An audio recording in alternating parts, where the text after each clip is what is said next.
brain that this probably wasn't a good thing to say, but I did it anyway for this conversation to happen afterwards.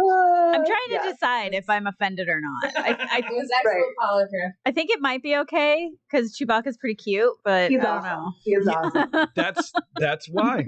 Because Chewbacca's cute. Yep. All right. We should be good. Okay. Let me pop over there real fast. I was hoping Terrence would be on right before we went live, but Terrence will be joining us, Taryn, by the way, in case you need to know that.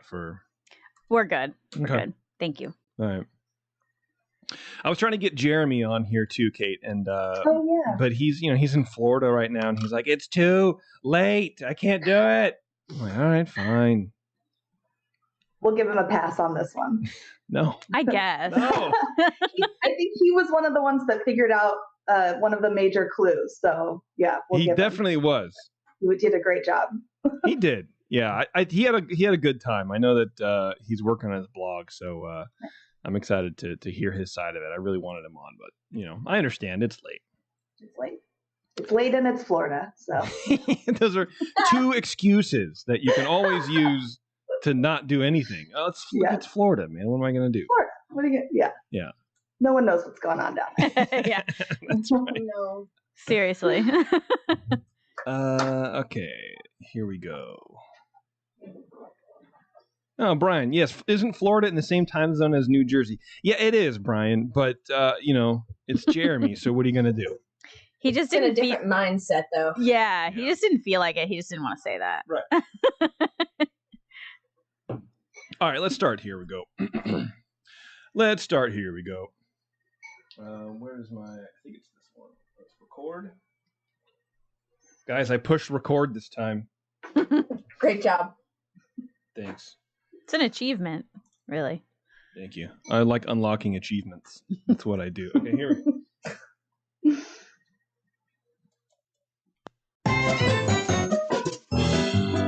It's time for the show that brings the magic right to your speakers. Ears up!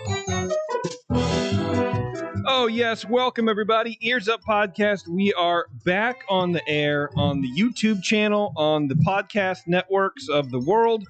We're here for you. We're here for you.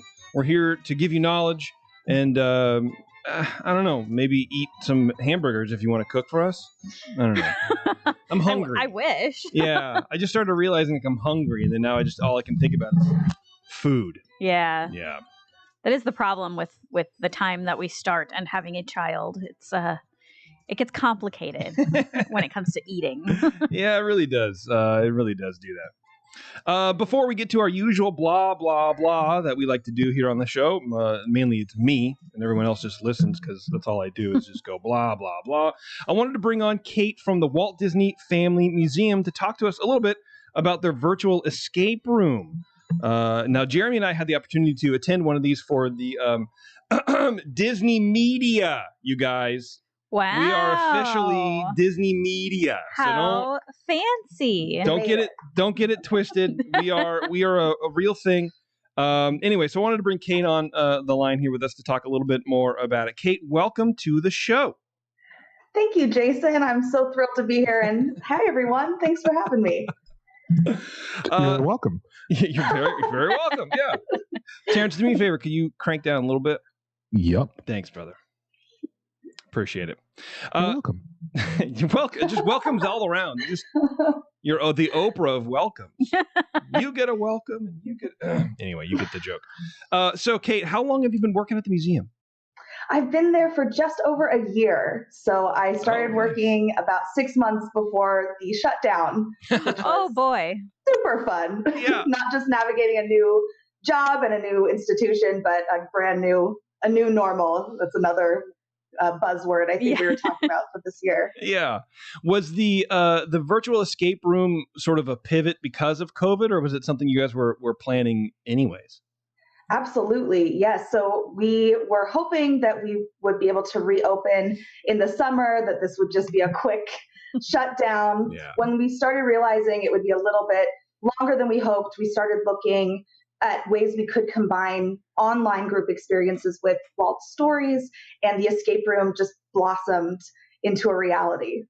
Yeah, I liked it. When I got that press release from you guys, because again, Disney Media, we get official press releases, which is an email, but I was like, what a brilliant idea. Like, this is the kind of cool stuff that comes out of an unfortunate circumstance, which is the most simplest coat I could put on the pandemic.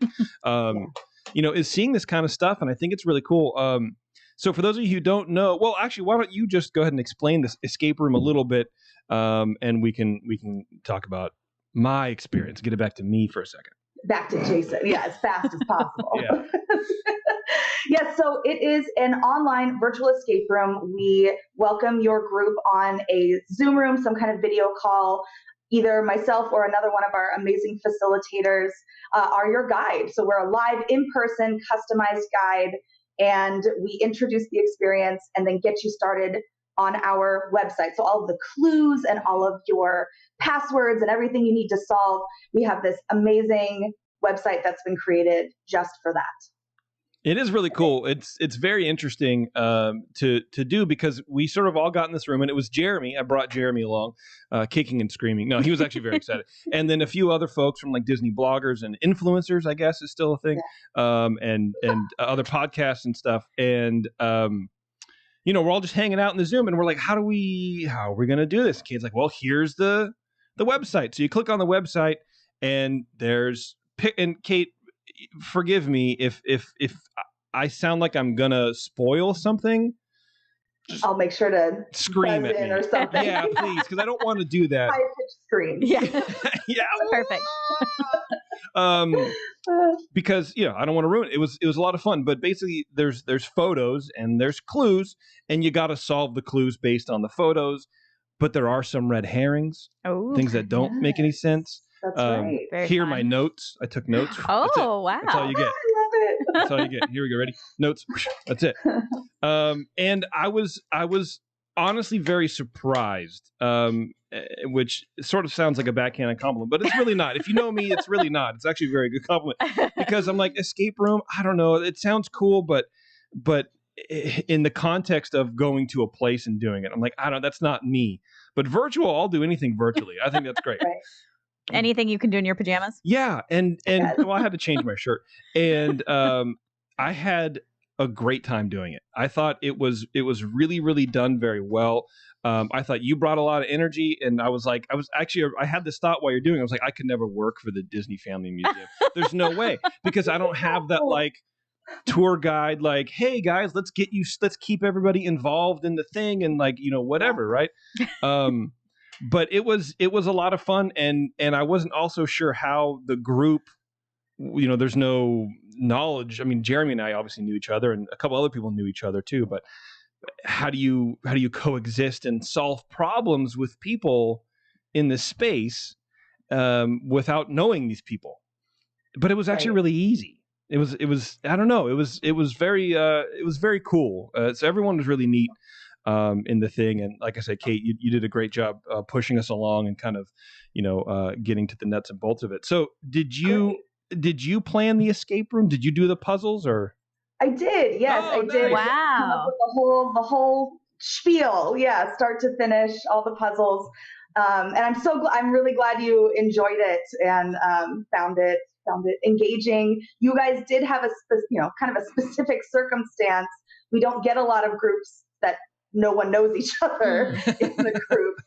And even if you do, we do a couple of icebreakers. We try to get everybody on the same page before you have to go solve these puzzles. So I'm just really glad to hear you guys kind of work together as well. Yeah, it was very cool. Was it your idea to do that? It was. I was really struggling, I think as all of us are, was trying to find a virtual event that's fun. Yeah. No shade to any other virtual events, but we're all getting really bogged down with the video thing and the same kind of rhythm that it has, and we wanted to shake that up. So we really looked at ways to keep it as engaging as possible. Another way we do that is through the team challenges. Your team was so great, you only needed one of those, but that's how we give people hints in case you are completely stuck. We don't abandon you in the room. Bye. Yeah, peace out. Do you are you getting a lot of interest in the virtual room? We are. Yeah, It's good. our most popular virtual offering by far. We have a couple of other team building offerings and just some general virtual tours Yeah. that we're working out. But this one, an actual activity, yes, it's selling like hotcakes. Cool. Yeah, I had a great time. It was a lot of fun, and I could definitely see. I got off the line and immediately went up to Taryn's office and was like, "This is, they build it as like a team building thing." And I always thought team building, the term team building exercise was kind of like, I don't know, it didn't really mean anything, right? Yeah. But this I could definitely see. It's like a bonding experience with your teammates because the way that you built in Walt's sort of life and legacy, I suppose. There's little clues about Walt's life and stuff from the museum that you didn't really necessarily know about or whatever. And you don't have to go to the museum or have ever been to the museum to do this thing either. You just need to pay attention. You could not even care, Absolutely. but you can care nothing about Walt Disney. It doesn't matter. You can still Right. do this. You can still bring, your boss or your coworker on. It's not Disney centric. It's Walt Disney life centric, but based off of photos. That's cool. Right. So it sort of transcends any excuse you have not to do it. Cool. Well, I'm actually going through my email right now. I can't find when you invited us to do this, Jason. Oh. So whenever you do this for Years Up now. Yeah, because I did. Not before. But the past is gone. I'm in the future.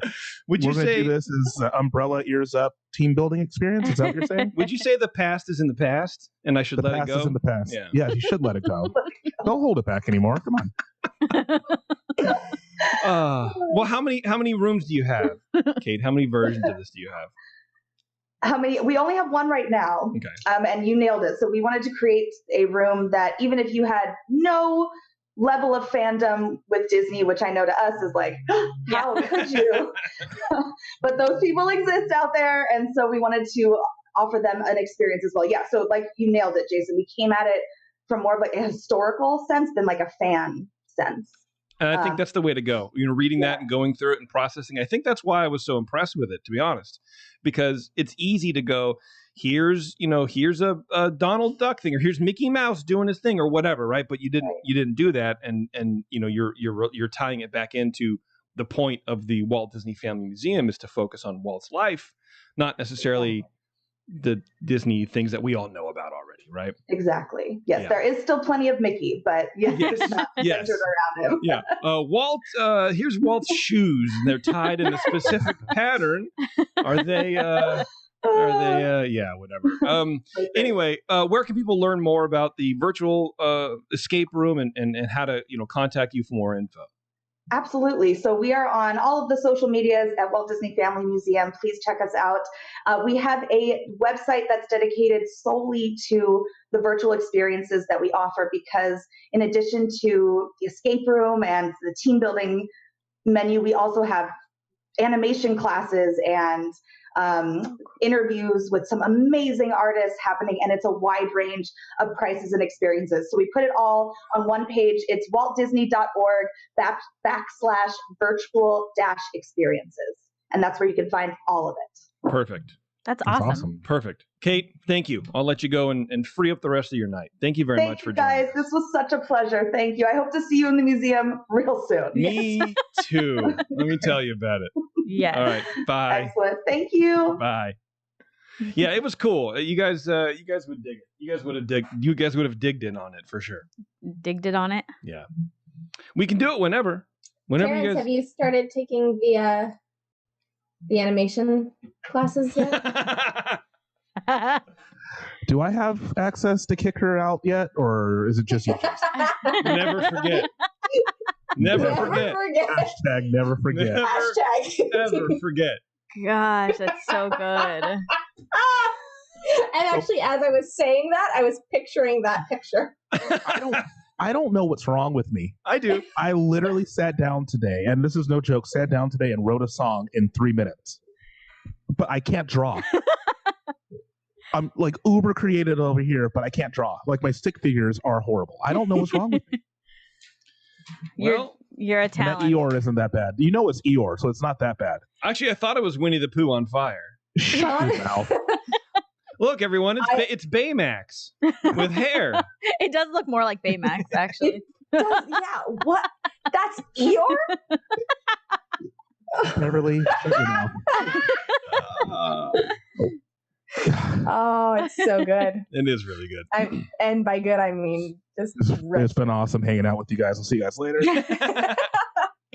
By the way, when Kate was on, I started like giggling because your screen name on this live stream is Socially Awkward Bob Iger. Socially aware. Socially aware. Yeah. And I was just Which is like, even oh, funnier. jeez. Yeah. I thought about changing it. I was like, first of all, I don't have time to be creative for another thing. And then second of all, what do I care? You know, it was funny because like we're doing the thing, we're doing the escape room and you know me, I'm trying to just be funny. I'm trying to get I'm trying not to be myself, which is hard. So I'm trying to be like Radio Jason, which is even weirder. And at one point we're like working through these clues and I'm like, wow, now I know what it feels like to be in QAnon. And everyone's like, oh. But what sucks about it is like 6 months ago, that joke would have went and I would have felt so good about it because I would have felt like the smartest person in the room. But like now everyone sort of knows because of what happened at the Capitol, whatever. It's like, QAnon sort of now mainstream media. Anyway, and R.I.P. the. So now you're not as cool. Now I'm not as now cool. you don't like QAnon anymore. so. Like QAnon. I'm sorry. I know. Yeah, I'm wearing the only. I forgot to whip this thing out, but I'm wearing my only political say that. T-shirt. It's true. My Palpatine Vader 2012 election shirt. It's the only political shirt that I own. So I thought, Damn, that's an old shirt. It's old. Yeah, it is. Yeah. I know, right? I think I've only worn it like 4 times. Anyway, let's get to the show, everyone. You can find us on social media: Facebook, Twitter, Instagram, Pinterest. Send feedback on the show to Taryn at earsup-podcast.com. Show suggestions, go to Terrence at earsup-podcast.com. You can say hi to Bev. Anything else, me, Jason, earsup-podcast.com. Ooh, hold on. I wasn't ready. First of all, hey, let's drink. It's Okay. time. Oh, Taryn.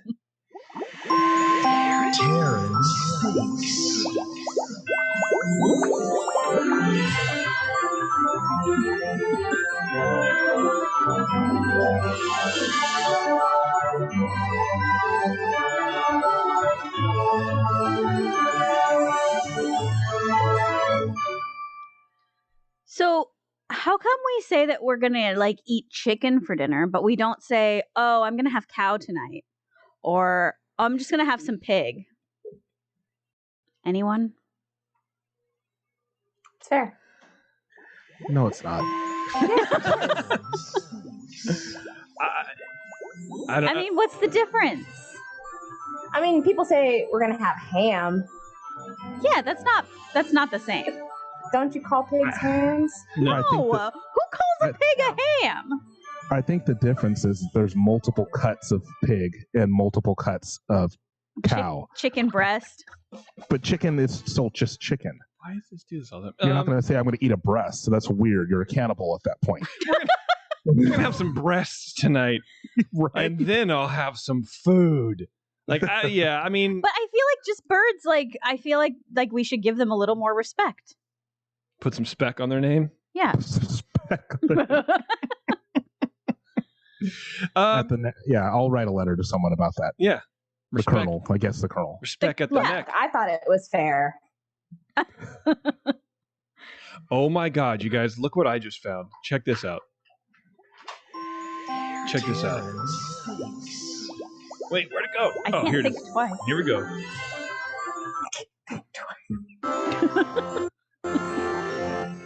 Oh no.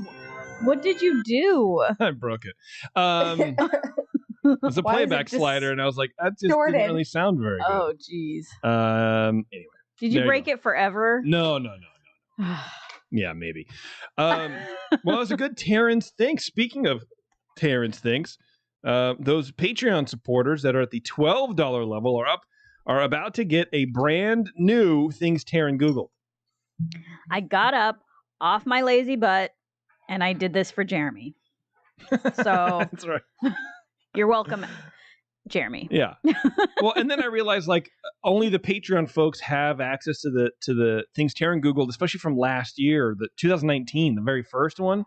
So I think I might make that public. Sure. The very first one. Yeah. I think that's cool. Yeah, and we'll push it out and see people enjoy it. But I think it's going to be pretty good. You guys don't it'll be a good time. So that'll drop for your Patreon rewards at the beginning of next month. That's how Patreon. It's the billing cycle. I don't know, whatever. Anyway, before we get moving on the show, I want to remind you guys about Conci Ears. Go to conciears.com. That's CONCIEARS. They spell ears the proper and correct way. And that's just that's why we like them over there. But anyway, they will help you plan your Walt Disney World vacation. They will tell you exactly what you need to do to go to the parks. Get your tickets from them, even if you already know what to do, even if you already understand. Maybe you don't want any dinner reservations, let's say, because they'll help you make that. Or if you don't want any ideas about, well, what park should we hit first and what's our order of our operations and all that kind of stuff. Even if you already know how to do it and you're just going to get tickets, buy tickets through Concierge. They support the show. They're our travel partners. They will help you support us and keep us, going here too. You're supporting a bunch of good people over there at Concierge. So grab your tickets through them. No matter what, if you need help planning your vacation, they're there to help you do that too. And it's no extra charge. That's the beauty of it. There's no extra on top of the flat ticket rate. It is what it is. So everything that they do is bonus because they want you to have a good vacation. So even if you're there, like Bev, you're going, are you just blowing kisses to Sam right now? Abby, she's saying goodnight. That makes much more sense. That makes much more sense. Yeah. So, if you when you're at Disney World, you're at the parks and you want to try to get a reservation somewhere or whatever, you can just email them or text them or call them up and they will make it for you. They'll do it for you. Yeah. Which is pretty cool. It's pretty cool. Yeah. So they told me to pick out a couple places that I wanted to go to, and they gave me like a list of the places that are kind of harder to get reservations to. So, choose from the list. Yeah. And then she's like, and other than that, yeah, just fly by the seat of your pants. Nice. Cool. It's a lot of flying. So anyway, Concierge. Are you serious? It's not funny. You guys are both terrible people. She left. She's gone. I did not make a joke Yeah, but you laughed. because it caught me off guard. I didn't even laugh at all. You guys are so rude. Oh, I'm sorry, Bev. Did she actually hang up? I don't know. Okay, There she is. I'm sorry, Bev. I can't swear on this show, but I want you to know what I'm thinking. Well, we're doing the secret show tonight, so maybe we can start the secret show with you teeing off. I'm disappointed in you, Jason. You're better than that. You're right. I am. No, he's not. No, I'm not. No, he's not. I know. Anyway, concierge.com. Feedback, Taryn, do we have any? We do. All right. Okay, buckle up, you guys. This one is from Celia, which I really like that name. You guys are hilarious, and 90% of your opinions are wrong. Fair. Fair enough. Yeah. That's it. That's actually generous. That's what she has to say, and I think she's accurate. Yeah. She's 100% accurate. 100%. Wait, that's legit all she said? That's all she said. Yeah. Okay. It's one of my favorite feedbacks. I love it. It is very succinct. We are hilarious, and most of the time we're incorrect about any opinion that we have. Yeah. But I'm okay with that. I got to step away for a second. Okay. It's because he knows that he's 100% incorrect. That's right. That's right. Was that all the feedback? That was it. Okay, perfect. If you want to support the show and 90% incorrect opinions, head over to etsy.com/shop/coveyears and grab some Disney adjacent shirts and help support the show. You have a mask or two, I don't know. But patreon.com/earsup is the best way. You sign up for as little as $2 a month. That definitely helps keep things going on. Keeps things going. You sound like Alice. Thank you. Over here at the show, $5 and up, though, you have access to the secret show, which is what we're going to be recording live tonight. So if you want to get in on that action, you still can. Oh, I haven't posted the link yet. Well, don't worry. I'll do it right in the middle of this show, everybody listening live. I apologize about that. And then, $12 and up, you get a whole bunch more. So all the tiers, you get a whole bunch of stuff. It's all listed there. And the best part is it's all back catalog too. So if you join now, it's not like you don't get access to all the stuff you missed. You have access to, 3 years probably of secret shows? Something like that. I mean, a lot of secret they're all shows. there. So if you're still looking for content, you want to listen to stuff and you get a cool drink recipe out of it, patreon.com/earsup, $5 and up. There we go. That's where we want you. You can find us on the Google News app.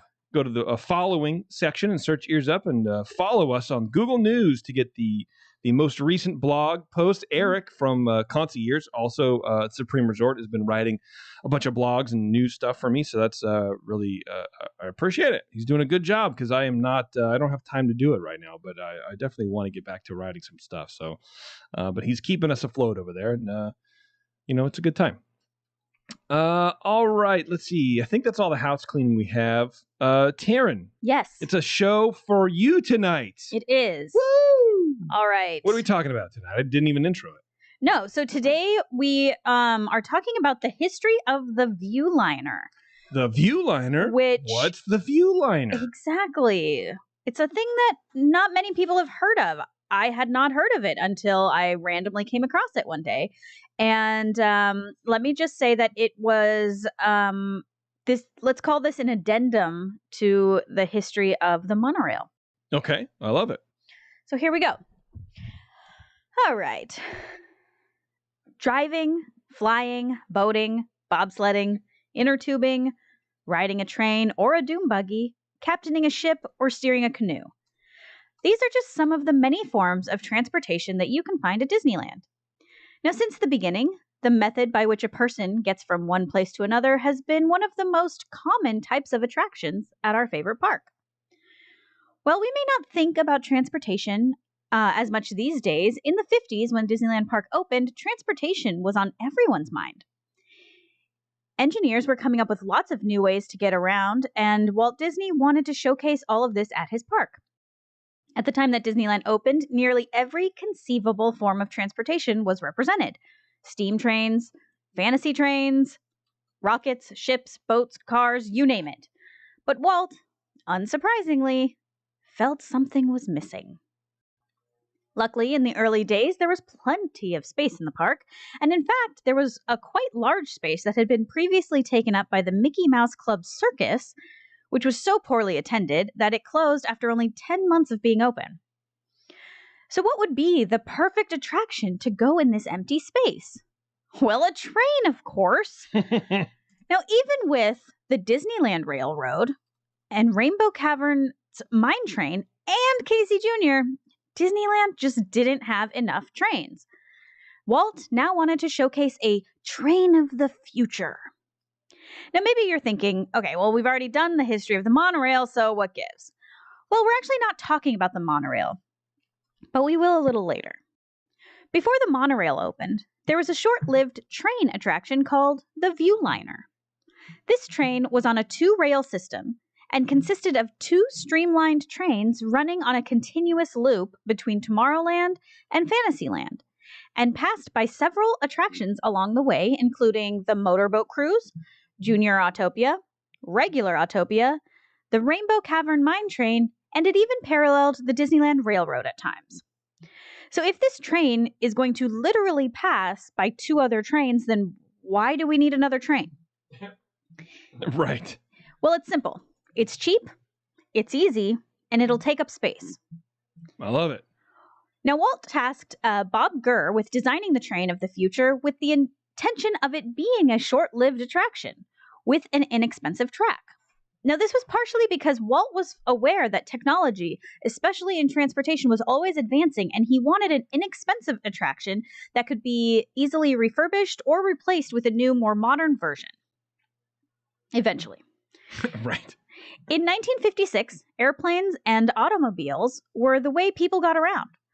The railroad industry was suffering, and as a way to try to combat this, General Motors came up with an aerotrain, an experimental, streamlined, fast train that averaged 100 miles per hour. The hope was that this new modern train would bring back some revenue to the industry. Now, around the same time, in 1956, the Santa Fe Railroad began testing out their own aerotrain with the hopes that it could become a commuter transport. And considering Disney's earlier relationship with Santa Fe Railroad, now if you remember, the Disneyland Railroad was sponsored by Santa Fe at the beginning. That's right. Yeah. It would be beneficial to both Disneyland and Santa Fe for them to create a smaller, sort of test version of the Aerotrain commuter. This was an easy partnership. It was a total no-brainer. And so was born the Disneyland and Santa Fe Viewliner. That was its actual name. But I'm just going to call it the Viewliner. Now, Bob Gurr built the engines for the Viewliner at the Disneyland. Now Bob Gurr built the engine cars for the Viewliner at the Walt Disney Studios in Burbank. And he really sort of hodgepodged these together. He used Chevrolet V8 gasoline engines to power the cars, and then pulled windscreens, doors, and instrument consoles from Oldsmobiles to complete the design. Now, meanwhile, the passenger cars were built by an outside vendor, and each of the two trains consisted of a locomotive, 4 center passenger cars, and an observation car. The Viewliner was built to 1/2 scale and ran on a smaller than normal track, which was 30 inches. Now, for reference, the Disneyland Railroad runs on a 36-inch track. Okay. There were 2 separate 5,000-pound trains on a staggered operating schedule, meaning that each one would leave its respective station at Tomorrowland or Fantasyland at about the same time so that each could arrive at the other one without them ever meeting or causing a delay. That makes sense. That'd be awkward. Definitely. Each train traveled at a speed of about 30 miles per hour, but that's actually equivalent to about 120 miles per hour if it were a full-sized train. I don't know. Don't ask. That is just what it said. Well, yeah, if things were bigger, it would be faster. I don't know. All right. Gurr did use Aerotrain as inspiration for the aesthetic design, drawing from many aspects, including the modern oval on the front that housed the front lights and the sleek chrome siding of the passenger cars. Now, if you can imagine for a second, that sort of like hot rod style car from the 50s, or, I mean, my first thought was from the Grease movie. The Grease movie. Grease. Okay. Thank you. I mean, you got Zorba the Greek. That's what I thought. Not Greek. No, Grease. Grease Lightning. That is. Go Grease Lightning. Go Grease. Exactly. Da-da-da. Well, that's sort of what the locomotive train car looked like. It had that kind of look, the kind of sleek, hot roddy sort of design. And then the actual passenger cars had a similarly sleek look, but they actually looked a lot like our current monorail cars. And the Tomorrowland train was painted red, while the Fantasyland was painted blue. Now, around the time that the Viewliner was running, makers of the real-life Aerotrain, for whatever reason, couldn't seem to figure out how to iron out some technical issues. And these issues negated their promise of 100-mile-an-hour speeds, leaving the Aerotrain as simply a pretty but regular train. And even though the Aerotrain was cheaper to build and operate, those savings were not passed on to the customer, leaving them with little reason to opt for this train, as opposed to other easier and faster modes of transportation. So the Aerotrain was just dead in the water. Now, did this lack of success in real life have any influence on the Viewliner being shut down at Disneyland so quickly? I mean, probably not. It likely had much more to do with making room for larger, more exciting attractions. The Viewliner only ran for a little over a year and closed in September 1958, when construction on the Matterhorn and the submarine voyage began. But its very existence did make way for one of the most recognizable and long-running attractions in the park, the monorail. The design of the monorail most certainly drew inspiration from the Viewliner, as the passenger cars looked very similar, with the streamlined, smooth siding, wide windows, and the color scheme. Similarly, the mechanics of the passenger doors of both the Viewliner and the monorail are nearly identical. And before the monorail track was extended to the Disneyland Hotel in 1961, it actually was confined to almost the exact same area as the original Viewliner. Oh, not bad. So what I find actually most interesting about the history of the Viewliner is that Walt never intended for it to be a long-term ride, which to me shows what an interesting businessman he really was and how he truly did believe that Disneyland was never finished. Like, that was really his intention the whole time. He seemed to very specifically want an attraction that could take up space and be relevant, but that wasn't expensive because he knew that he was going to want something new and more modern as soon as something, which he wasn't aware of that at the time, became available. Now, whether this is pure genius or dumb luck, that is certainly up for debate. But at the end of the day, Walt once again got exactly what he wanted, a train of the future. Very good. Thanks. It's a little short, but it's... Well, but there's not... What it ran for, 3 years, something like that? No, it ran for a year and like 2 months. There you go. Yeah. So what are you going to do? You can't really do anything about it, right? Yeah. Start making stuff up. Basically, yeah. Yeah, it was interesting. I mean... I'd never heard of it. Never heard of it. No. And I'm a historian. I'm a Disney historian. What I keep thinking about is that, like, the monorail goes about 40 miles an hour, but it's, like, super smooth. Yes. Right? This was, like, a legit train going 30 miles an hour. It was, but it wasn't a steam train. And so, because it was powered by a car engine, I think it honestly drove more like an automobile. Rode like a car. Yeah. That's my thought. Obviously, I don't know, but... It's crazy. I wonder what happened to all that stuff. I don't know. And they pulled it out and did whatever, put it back in the Oldsmobiles that they took it from and just drove it away. Yeah. I just think it's such a trip that, like, there was an attraction that was there for less than a year, like an entire train. Like, that just seems like such a waste. Yeah. A waste, yeah. And I feel like it wasn't, it was just sort of like, what am I trying to say? I feel like the reason it's gone has probably more to do with operation than it did that Walt didn't want it there. You know what I mean? Because that's a year and whatever. That's a lot of money and a lot of time spent on just developing the thing, much less, putting everything together and doing all that kind of stuff. So that's just, Walt did want Disneyland to change, but he was also, I think he understood the value of labor. Yeah. I don't know. That's tough. That's a weird one. It's weird, and it's just also strange to me. Like, it felt like sort of grasping for ideas that you're going to put a train that literally drives by 2 other trains. Like, he liked trains, man. I know he liked trains, but like, man, like those early days, like, how did Disneyland become successful? It's like if I'm trying to figure out another celebrity that was sort of had the same clout as he did back then, but now, like Tom Hanks. I don't know. Hanksland. Yeah, who else could draw that? Like, what's a comparison? Elon Musk. Muskland, Musk World. That sounds creepy. I don't know. He's kind of weird. Sounds stinky. Sounds like me. It sounds smelly. Yeah. Sounds like me in high school. Not Musk. No. Musk. Yeah, Musk. Musk. Same thing.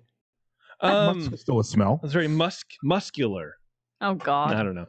But anyway, you guys get what I'm saying. It's the same. It's the same. Same thing, man. It's just, he already had a built-in. He was a superstar by the time Disneyland was even constructed. Yeah. So it's sort of like can't fail, at least with the first 6 months, and then you have to rely on whatever in the park to really. That's true. Keep it going. I'd probably go to Brad Pitt Land. Pitland, right next to Musk World. Same thing. I'll go to Musk World on my second day. I'm not as excited about that. Yeah, look, dude, Dolly Parton Dollywood still exists and is a thing. That's true. It's true. People, there's no shortage of things for people to go to. We need to, here's a word from our close personal friend, Mr. Sean O'Sullivan. Ooh.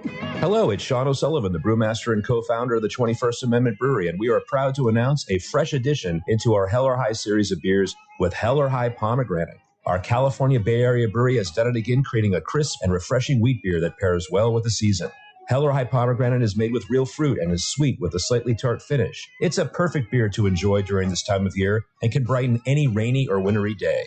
Behind all that soft and elegant pomegranate flavor and aroma is a wonderful wheat beer with its biscuity, light bready notes, and at a mere 4.9% alcohol is quite enjoyable. Hell or High Pomegranate is available across the country where 21st Amendment beer is sold on draft and in cans. That's right, cans. Yeah, there you go. I don't know. I was going to do the read. I was like, I just cut that today. Like I just made that for him. So, Sounds good. I wanted to play it because I was sort of proud of it. Yeah, it sounds good. I'm sort of proud of it. And that was Sully doing the read. I was like, bro, can you just do this? Because like I got to do it for my other job, and it's like the whole show for my other job is all me talking, and then I have 2 other advertisements that play on the other show with just me doing the voiceover.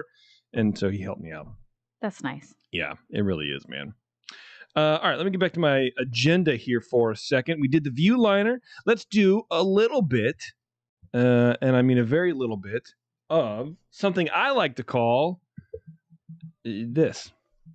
March in the past, present, and future with all the news that's fit to cover. It's the Earzup Disney News.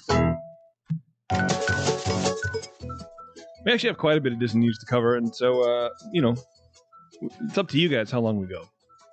What do you think of that? Here's the thing I want to let's get it right out in the open. Oh, boy. Let's get right out there. Let's just really, pull up our sleeves and really get into the nitty gritty. I'm already wrong on my predictions for this year for Disneyland. I love when you're wrong. I'm sorry, but I do. Wait, am I wrong now that I think about it? Was this even had to do anything with it? Yes, you're wrong. You've said it to me like 3 times. Yeah, I know, but I can't remember now. Anyway, Disneyland has canceled their annual pass program. Yep. Yeah. Which is, I don't know, crazy, but also, yeah, of course. Is that what you were wrong about? Yeah, I thought so. Didn't I say something about that? Now I don't know. Well, No, I it don't wasn't remember that. you You're saying- wrong about something else. Yeah. I was talking about something else that just happened. Yeah. What else just happened? I don't know. I don't remember. Well, let's just say I wasn't wrong then. No, you're definitely you were wrong. definitely wrong. Well, It's in my texts. I'll find it. all right, you Thank please you. do. Disney announced today, well, this is not today, but they're canceling the Disneyland annual pass holder program for all existing and new pass holders effective immediately. Pass holders will be refunded the appropriate prorated amounts based on the amount of time left on the pass beyond the date that the parks closed last March. Yes, Beverly, go ahead. Hall of Presidents. Oh, That's right. Okay, we'll get to that too. All right, don't worry about that one. The Disneyland Resort president, Ken Potrock. It's a good name. Yeah, I guess. Shared that there would be a replacement membership offering in the future. But here is the statement. Quote, "We want to thank our annual pass holders for their understanding during this closure period. Due to the continued uncertainty of the pandemic and limitations around the reopening of our California theme parks, we will be issuing," I don't know, I feel like he's an issuing guy, "appropriate refunds for eligible Disneyland Passport, Resort Annual Passports, and sunsetting the current Passport program Passport. We are currently developing new membership offerings that will utilize consumer insights to deliver choice, flexibility, and value for our biggest fans." First of all, when's the last time Disneyland utilized consumer insights to deliver us what we wanted? You're right. Never. Yeah. The Viewliner? I don't know. Anyway, I thought it's a good idea because of all. Think about the time that they're paying these cast members to like sit and go through all this crap. It's just one of those things that like we don't know when we're opening. Why are we still pushing people back and giving credit to it to keep track of all that system? Just wipe it clean. But the thought is that they're not going to bring them back. They're going to do something else. Well, they're going to do something else. He said developing a new membership offering. They're not saying like this is temporary. Right. They're not saying it's temporary. You're right. They would say it's temporary if it was temporary because they know everyone's going to flip out. Yeah, I see it coming back without the Southern California pass being there. I think it just gets to the point where they can have 100% capacity and run like normal is when they'll bring it back. Because you can't bring it back now because you don't want to have, you can't have an annual pass and also 25% capacity because people are going to flip out over that. I think when things are back to normal, we'll see it return.